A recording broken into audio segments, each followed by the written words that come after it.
Abre a palavra do Senhor, o Salmo de número 133. Eu já vou estar dando para vocês o início, a introdução do jejum da família. Eu sempre faço umas apostilas com introdução. E de amanhã até sexta-feira, a igreja estará em jejum em prol da família. Vocês podem ficar de pé para ler Salmo 133. A gente sabe decor. Amém? E eu quero abrir com este salmo porque, irmãos, será que quando a gente não consegue estar em unidade dentro do nosso lar, porque eu vou explicar para vocês que há diferença entre família e lar e parentela, não é?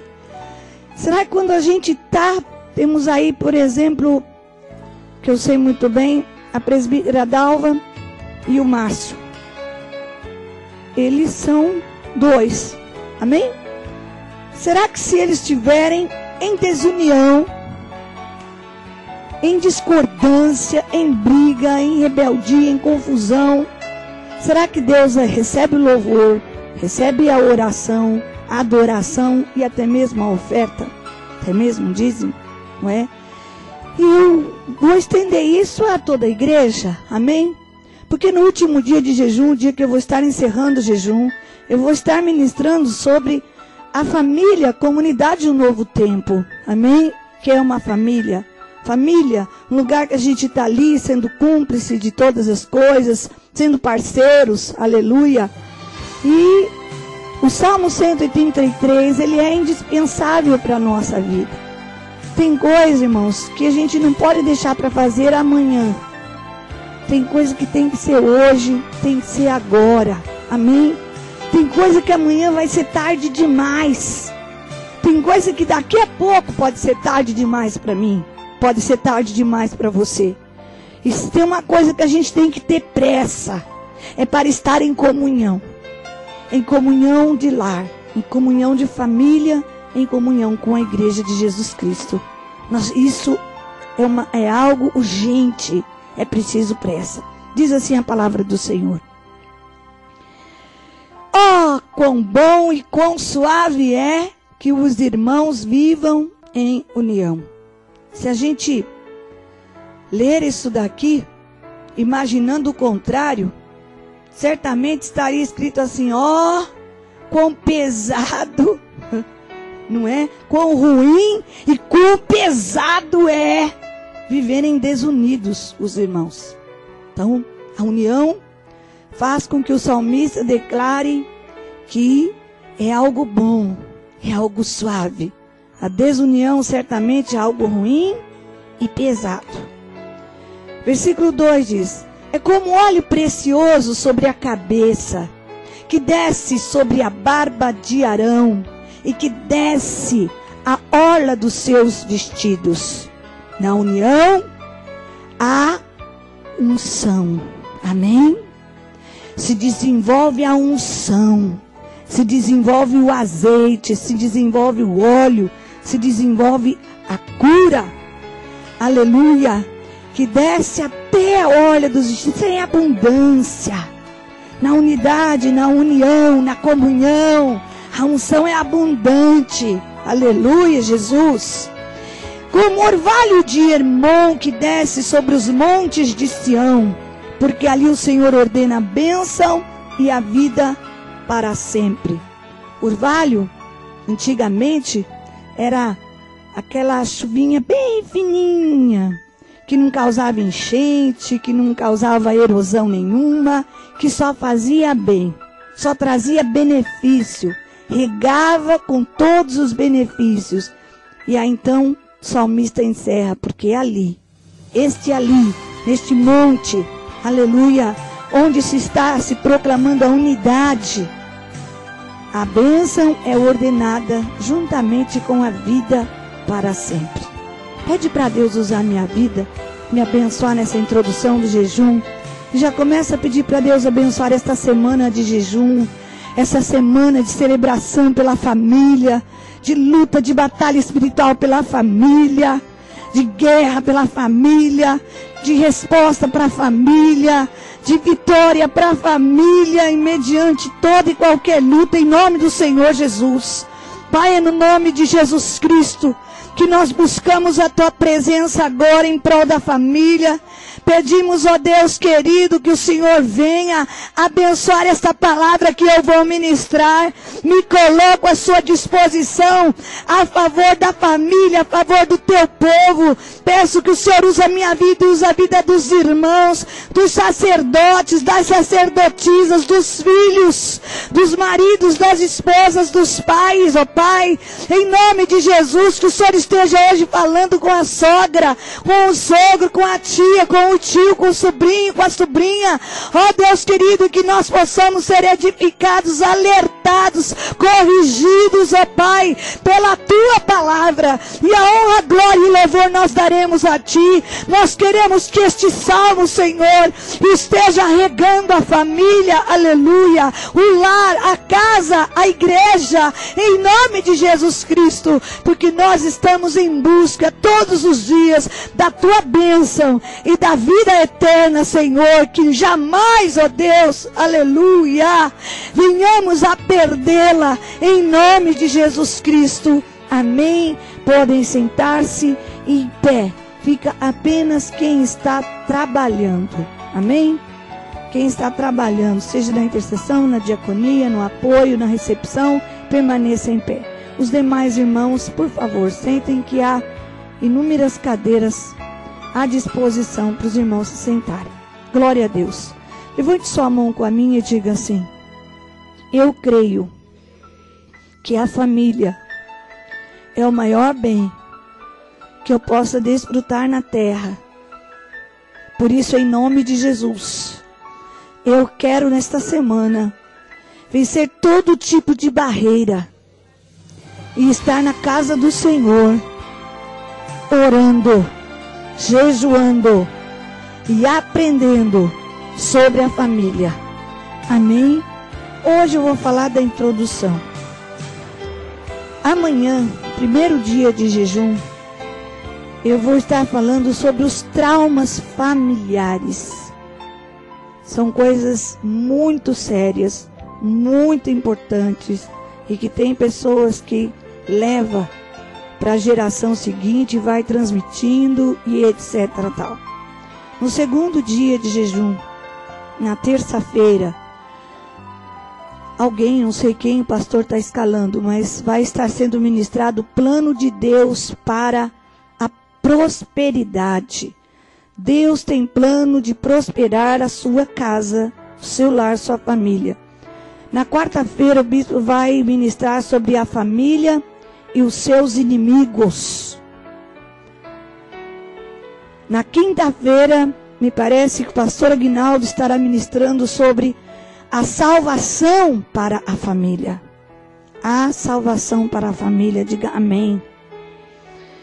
Na sexta-feira, eu estarei fazendo o encerramento do jejum e eu vou estar falando a respeito da comunidade como nosso lar dentro da família de Deus. A família de Deus é muito grande, amém? Mas o nosso lar é a nossa comunidade. A minha família é bem grande. Eu tenho parentela até perder de vista. Mas o meu lar hoje é eu, o bispo, a Giovana e o Paulo Henrique, que estamos só os quatro dividindo uma mesma casa. Amém? E a partir do momento que eu passo para dentro do meu quarto com meu esposo, meu lar é eu e ele, mais nada. Então você vai entender a diferença de família e de lar. Toda a família tem um lar. Amém? Tem que ter um lar. Todo lar, aleluia, precisa estar dentro de uma grande família. Mas nem sempre uma família é um lar. Porque para ser lar é preciso alguns requisitos. Vamos lá?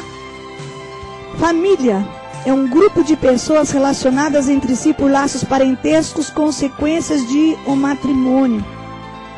Então a família tem laço. Nós, como família, no encerramento do jejum que eu vou estar falando, como familiar, um novo tempo dentro da família de Deus, nós escolhemos estar aqui, amém? Então nós escolhemos este lar, nós queremos, nós vamos lutar por este lar, etc. Tal. Agora a família, a gente não escolhe a família. Tem filho que nasce até de forma indesejada dos pais, não é?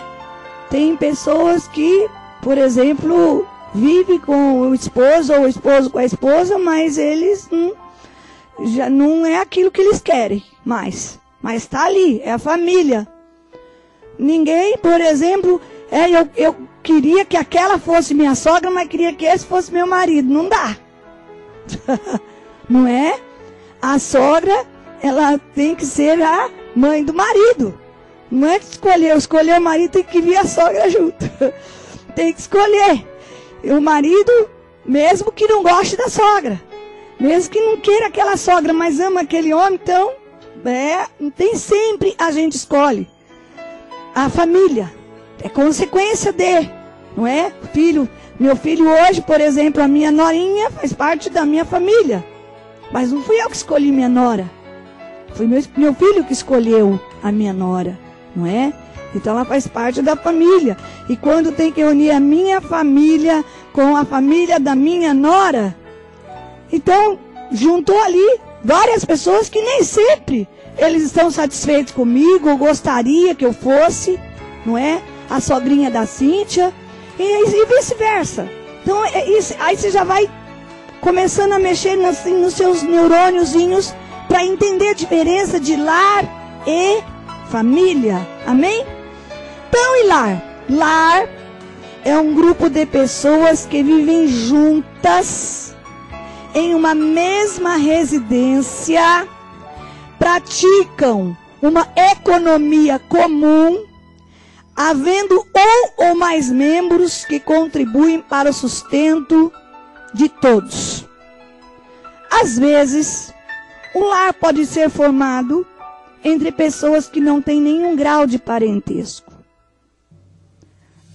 Por conta de inúmeras necessidades, há muitos jovens que são obrigados a deixar a casa dos pais, se mudar para uma cidade, uma capital, e ali vai dividir um lugar com outras pessoas, não é? Ou duas ou mais pessoas, e ali eles vão dividir despesa, ali quando um adoecer o outro vai cuidar, ali eles vão estar participando uma pessoa da vida da outra pessoa, mas eles não são parentes, eles não têm laços matrimoniais, eles são amigos, mas pelo fato de estarem vivendo no mesmo lugar, debaixo do mesmo teto, sofrendo as mesmas coisas juntos, tendo cumplicidade, parcialidade, ali se fez um lar. Amém, igreja?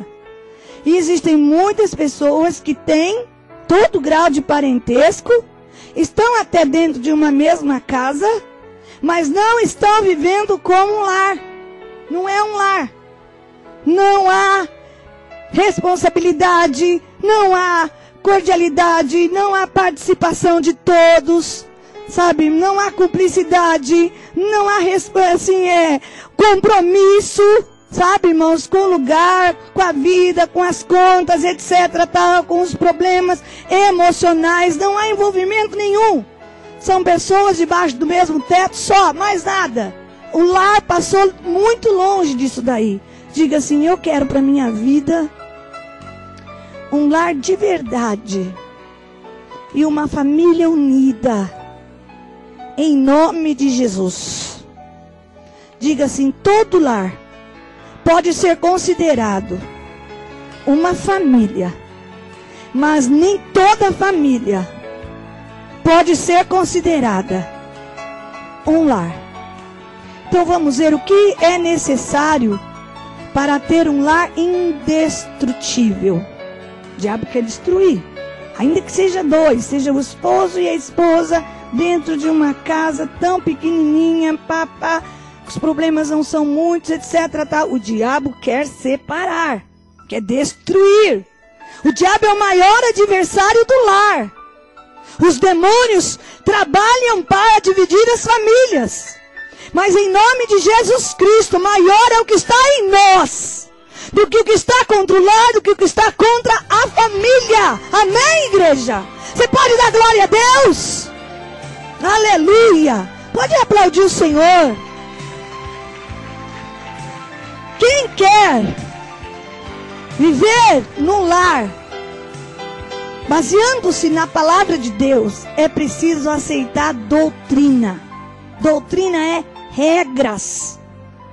Ninguém pode viver bem, viver conforme a palavra de Deus, se não tiver regras para serem obedecidas. Vocês sabiam que a maioria das pessoas que saem das casas e vão perambular pelas ruas é porque não aceitam as regras da casa?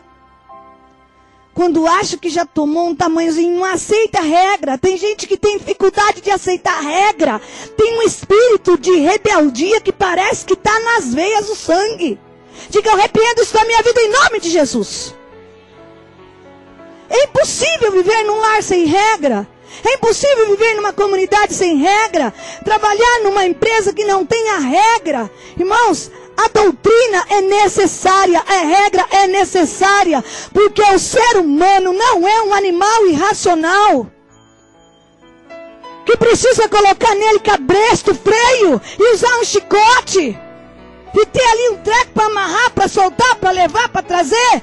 O ser humano tem que aceitar regra, aleluia, e entender que regra é para nós podermos viver de tal forma que saibamos o nosso limite e saibamos também aonde começa o limite do outro.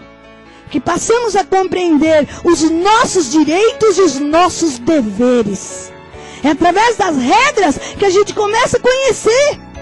Qual é o meu direito como mãe? Qual é o meu direito como esposa? Qual é o meu direito como filha? E qual é o meu dever de filha? Qual é o meu dever de esposa? Qual é o meu dever de mãe?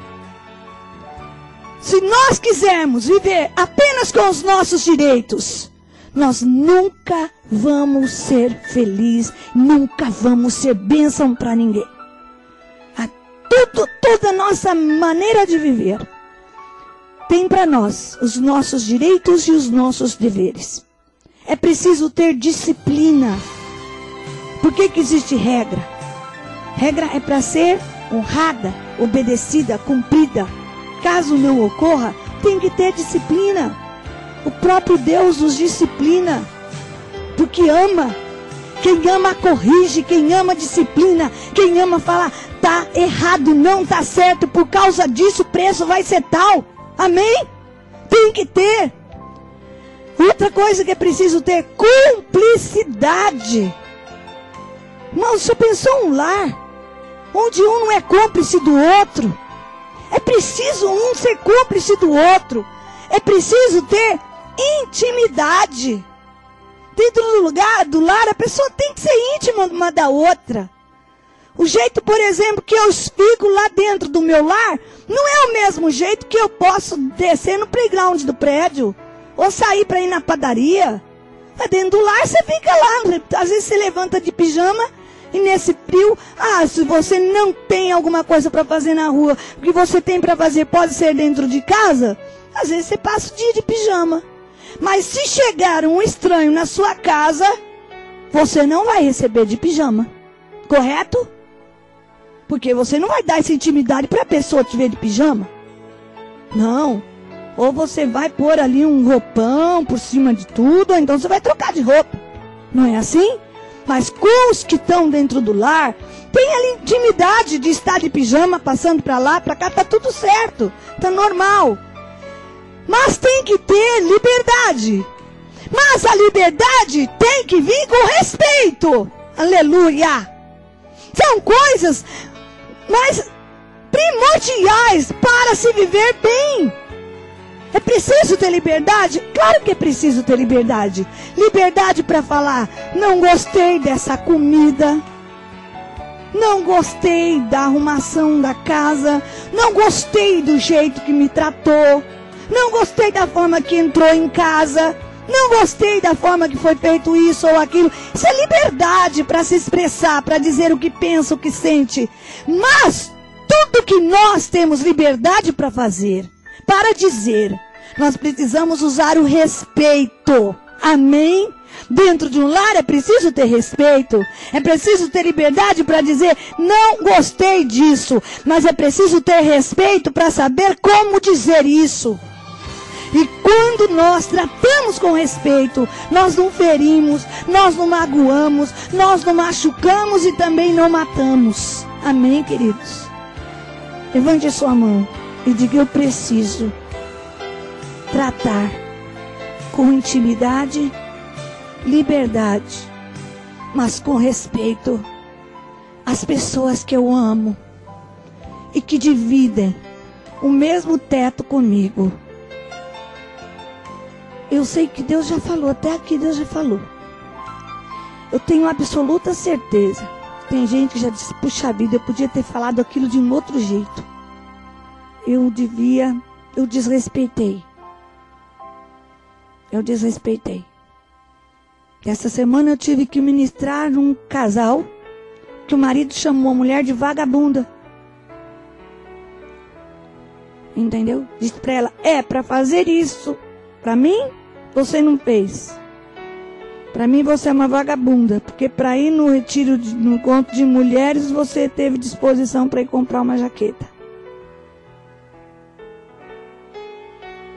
E aquele vagabunda ficou.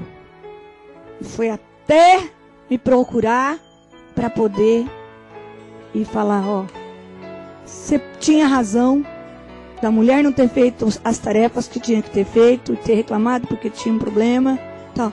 Só que não precisava falar vagabunda, não precisava usar essa palavra. Podia ter, claro que se tem a liberdade de reclamar, de corrigir, de falar do que não gostou. Só que nós precisamos usar a liberdade com respeito.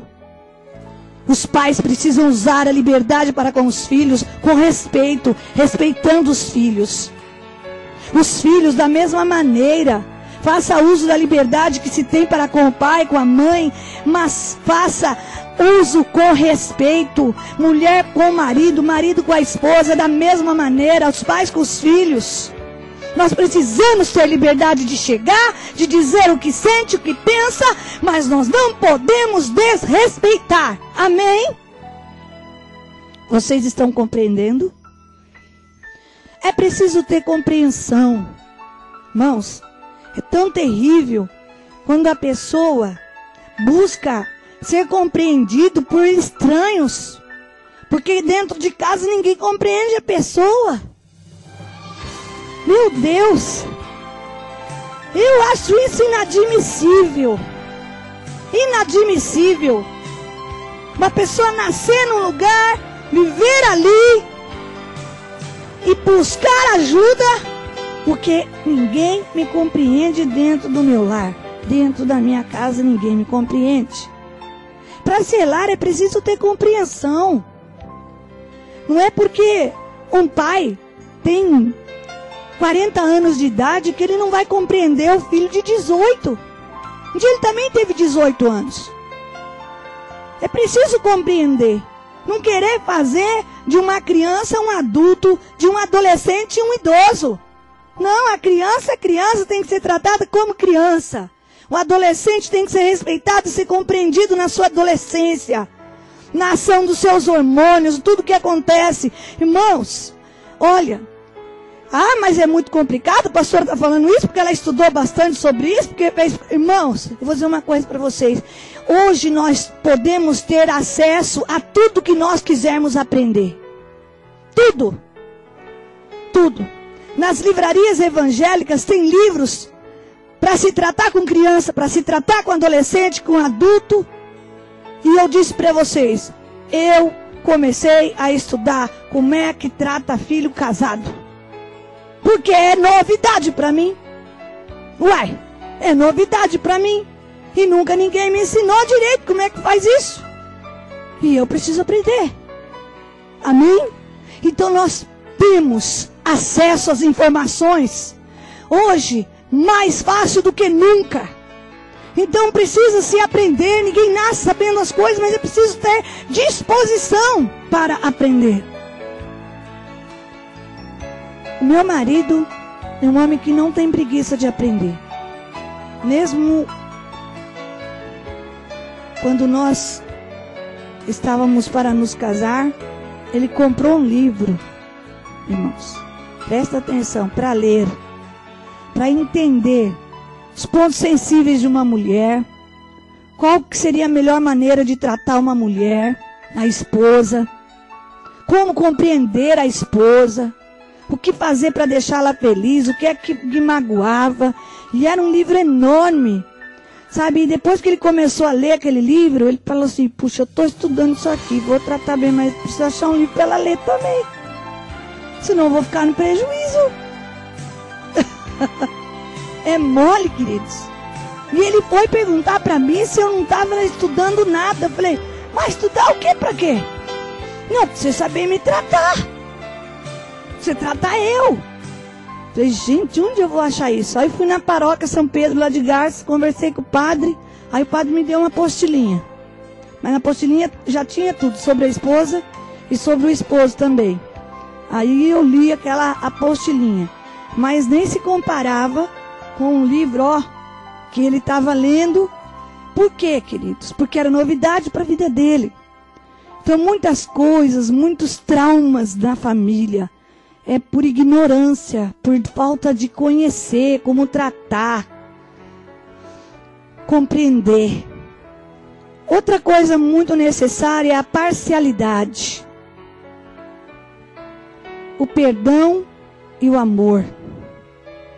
Se não tiver parcialidade, irmão, se não for parceiro, se um se tornar adversário do outro, meu Deus, a destruição é total, vira cinzas. O marido não pode ser o adversário da mulher, que compete. E nem a mulher que vai competir com o marido, seja onde for, no que for. Se um é mais bem sucedido na vida profissional, teve mais sucesso, glória a Deus. Porque não casou, não é um. Não se tornaram um. Glória a Jesus.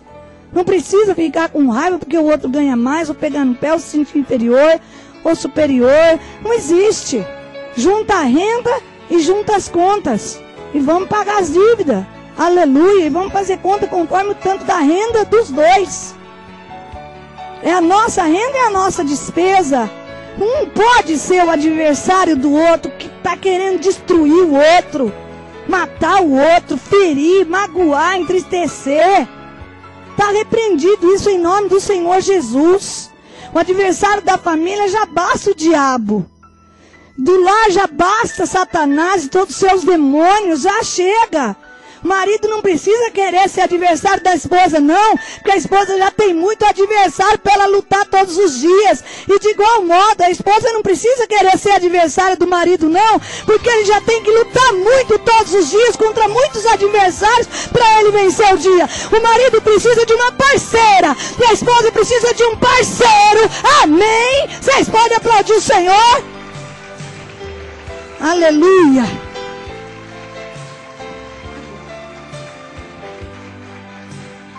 O perdão e o amor. Por que o perdão e o amor? Porque, irmãos, nenhum de nós virou anjo ainda. Amém? Dá uma beliscada no você. Belisca. Doeu? Não, você nem você mesmo. Aí os maridos já querem beliscar as esposas. Então, beliscou. Chegou num ponto que não dá para apertar mais, né? Porque você não é anjo.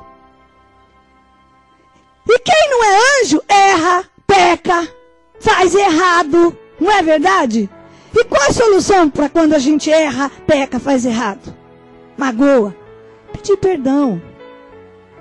E qual é a solução para ficar tudo certo? Perdoar.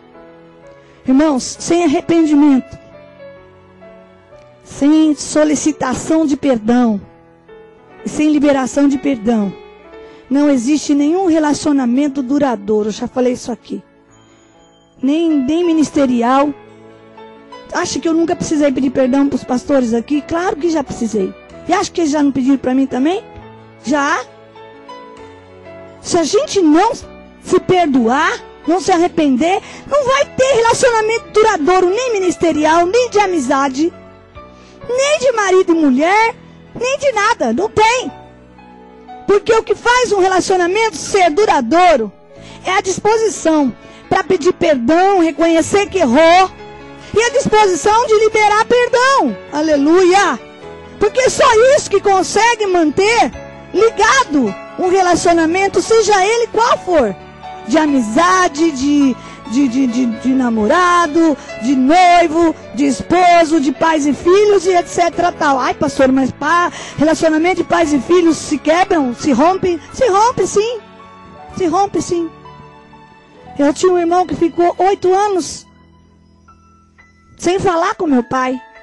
Completamente separado do meu pai. Meu pai entrava, ele saía, não falava, chegava até a falar assim, ó, fala pro pai isso, não falava direto com o pai. Olha que coisa mais ignorante.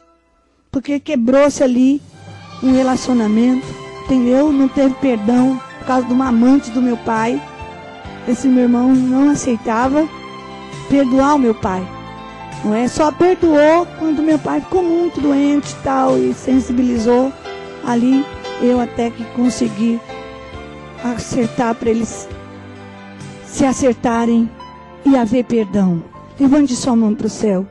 Diga assim: eu preciso de Jesus, do Espírito de Deus, para conseguir me arrepender e ter humildade de pedir perdão e da mesma maneira perdoar quando alguém me atingir. Em nome de Jesus, o meu lar precisa disso para continuar sendo um lar. Amém? Estes ingredientes que eu passei, ele traz um resultado de um lar cheio de paz, de felicidade, de honra na vida de todos, de cada membro do lar. Irmãos, não é justo só uma pessoa ser feliz num relacionamento.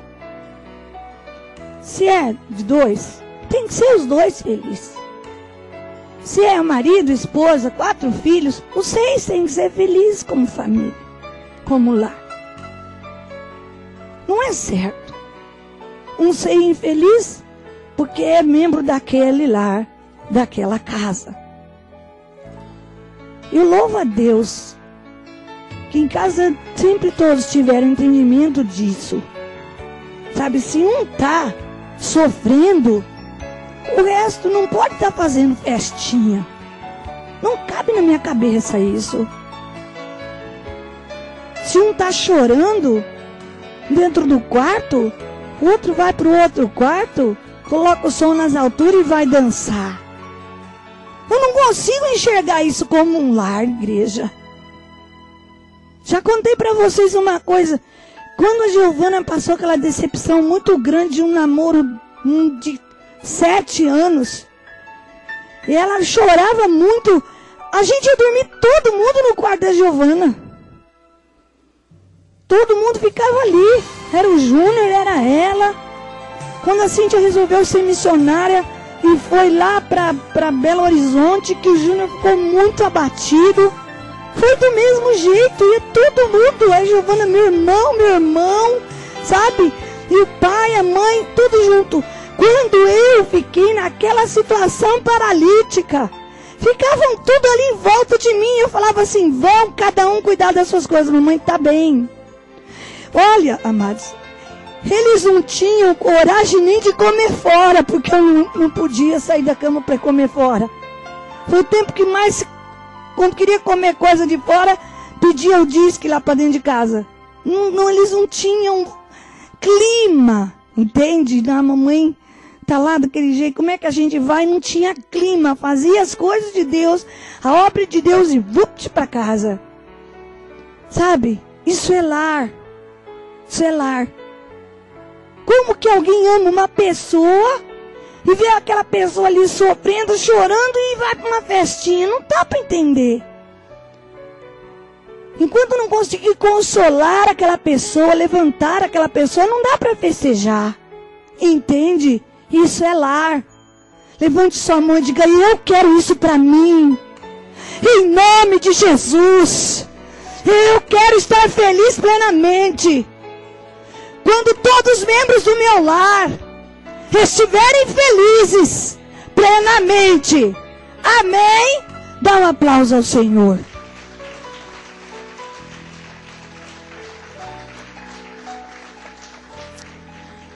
Para destruir uma família, o diabo precisa primeiro destruir o lar. Amém? Porque o lar, ele é o núcleo da família.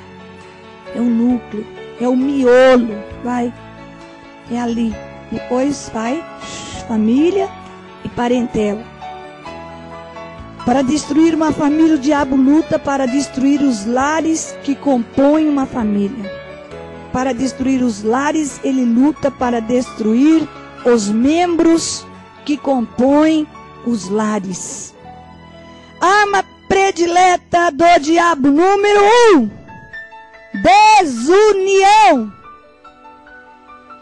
O que o diabo mais quer é desunir. Para o Salmo 136 não se estabelecer, não se cumprir, para as bênçãos serem interrompidas. Ah, mas como que ele usa? Como que é isso que ele quer? Usa de tudo que ele puder imaginar, e você também imaginar, e um tanto mais, além da nossa imaginação, para desunir. Desunir pai do filho, desunir irmãos, desunir marido da esposa. E como que ele desune, pastora? Vamos lá? Lucas 5, Lucas capítulo 15, versículo 11 até o 13. Certo homem tinha 2 filhos, e o mais moço deles disse ao pai: Pai, dá-me a parte que me cabe dos bens, e ele lhe repartiu os haveres. Versículo 13. Passados não muitos dias, o filho mais moço, juntando tudo o que era seu, partiu para uma terra distante, e lá dissipou todos os seus bens, vivendo dissolutamente. Aqui é uma parábola, mas como que isso tem acontecido dentro de muitas casas? Como que filhos valorizam mais os bens que os pais ajuntaram do que a companhia dos pais, do que o conselho dos pais, do que o afago, do que a presença dos pais. Filhos que passaram a usar os pais e amar os bens. Amam as coisas que os pais construíram, mas não amam os conselhos. Não amam estar junto, não amam estar presente. Não têm interesse em cooperar, em ajudar. Um sentimento egoísta, terrível. Isso precisa ser quebrado. Amado, o laço afetivo é muito mais importante do que os bens, do que as coisas materiais, porque as coisas materiais a gente usa. Elas perecem, elas acabam. Agora as pessoas a gente ama. E a Bíblia diz que o amor jamais acaba.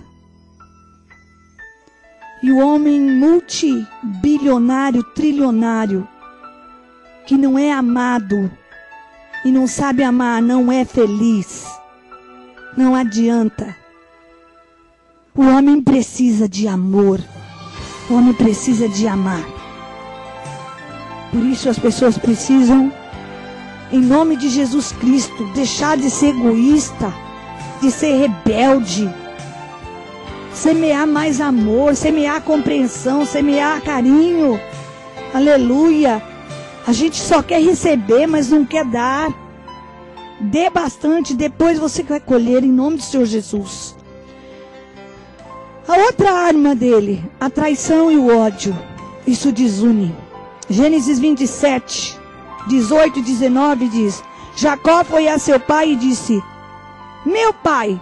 Ele respondeu: Fala, quem és tu, meu filho? Respondeu Jacó a seu pai: Sou Esaú. teu primogênito. Fiz o que me ordenaste. Levanta-te, pois, assenta-te e come da minha caça, para que me abençoes.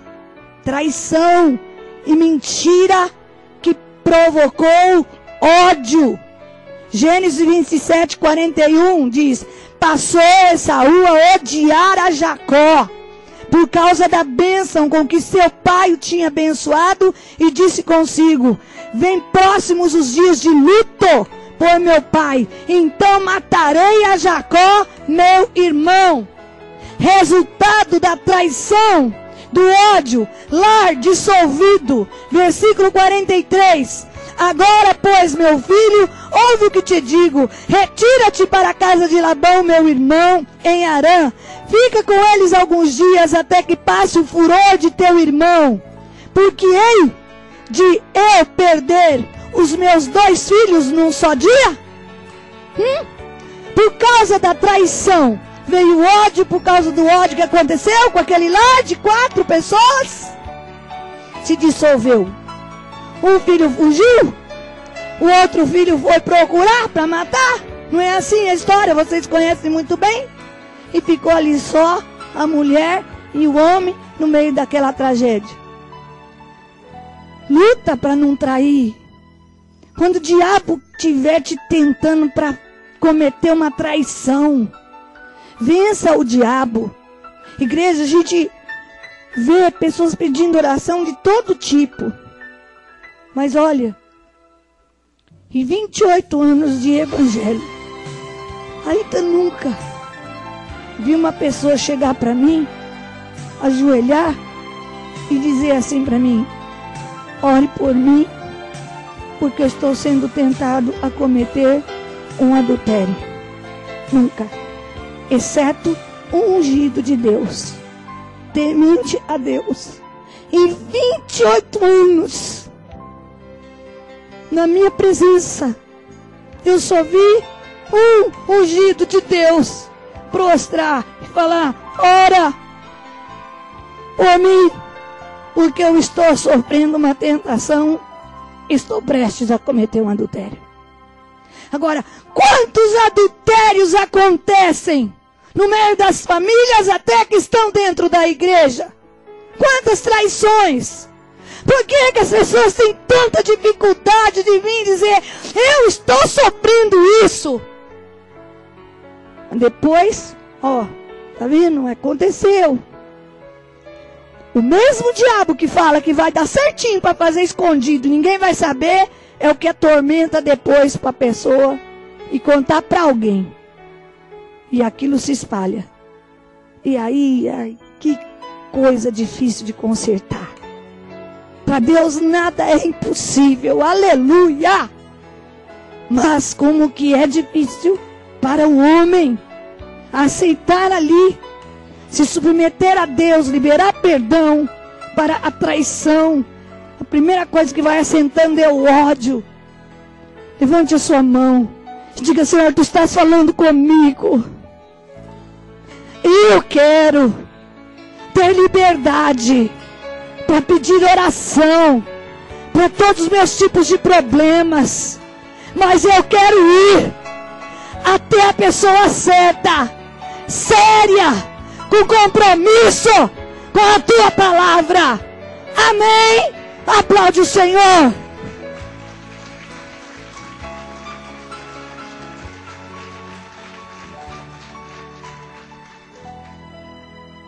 E vou dizer para vocês que nunca fizeram isso. Quando alguém teve essa atitude para comigo, também para com o Luiz, claro, eu passei a admirar mais ainda essa pessoa. Sabia disso? Então não pense você, se estiver passando por algo assim, por conversar com o bispo, com a pastora, que a gente vai acabar com você, destruir você. Não. Eu vou te admirar ainda mais. Nós vamos nos ajuntar a você, orar até você falar: estou livre, estou liberta, aleluia, estou em vitória. Nós vamos acompanhar a tua trajetória com amor, com compreensão, com zelo. Aleluia! Porque nós sabemos que a nossa luta é contra o diabo, contra Satanás. É ele que tem que ser derrotado, envergonhado, humilhado e ficar debaixo dos nossos pés. Estar sendo tentado não quer dizer estar sendo humilhado, quer dizer estar sendo em luta. Aleluia! E quando a gente sente que a luta está grande para a gente deve procurar o ungido de Deus, sim, e dividir a luta para a gente ter vitória depois. Amém? Você pode dar glória a Deus? Pode aplaudir o Senhor?